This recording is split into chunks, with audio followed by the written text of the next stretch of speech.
வாசி ஏசாயா தீர்க்கதரிசியின் புஸ்தகம் 66வது அதிகாரம் 66 2-4 வரை.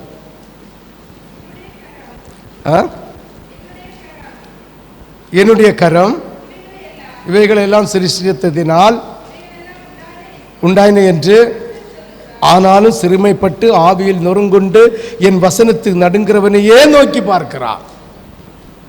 ஆமென். எப்படி?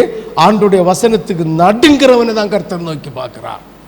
ஆலயத்தில் வந்து நான் உபவாசம் இருக்கிறேன், நான் ஜெபிக்கிறேன், நான் வீட்டில் 1 மணிக்கு ஒரு முழங்கால் போடுகிறேன், அது செய்கிறேன், இதை செய்கிறேன், இல்லைங்க என்ன கொண்டு முடியல ஆண்டவரே அப்படி இப்படின்னு ஆண்டவர் சமூகத்தில் வந்து ஆண்டவர்கிட்ட மற்றவர்களை குறை சொல்லி தன்னை தாழ்த்தாமல் இருந்தால் நோக்கி பார்க்கவே மாட்டார்.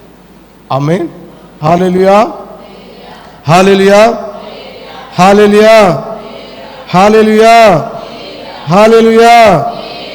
66:2 என்னுடைய கரம் இவைகளை எல்லாம் சிருஷ்டித்ததினால் இவைகளை எல்லாம் உண்டாயின என்று கர்த்தர் சொல்லி, ஆனாலும் சிறுமைப்பட்டு ஆவியில் நொறுங்குண்டு என் வசனத்துக்கு நடங்கிறவனையே நோக்கி பார்க்கிறேன்.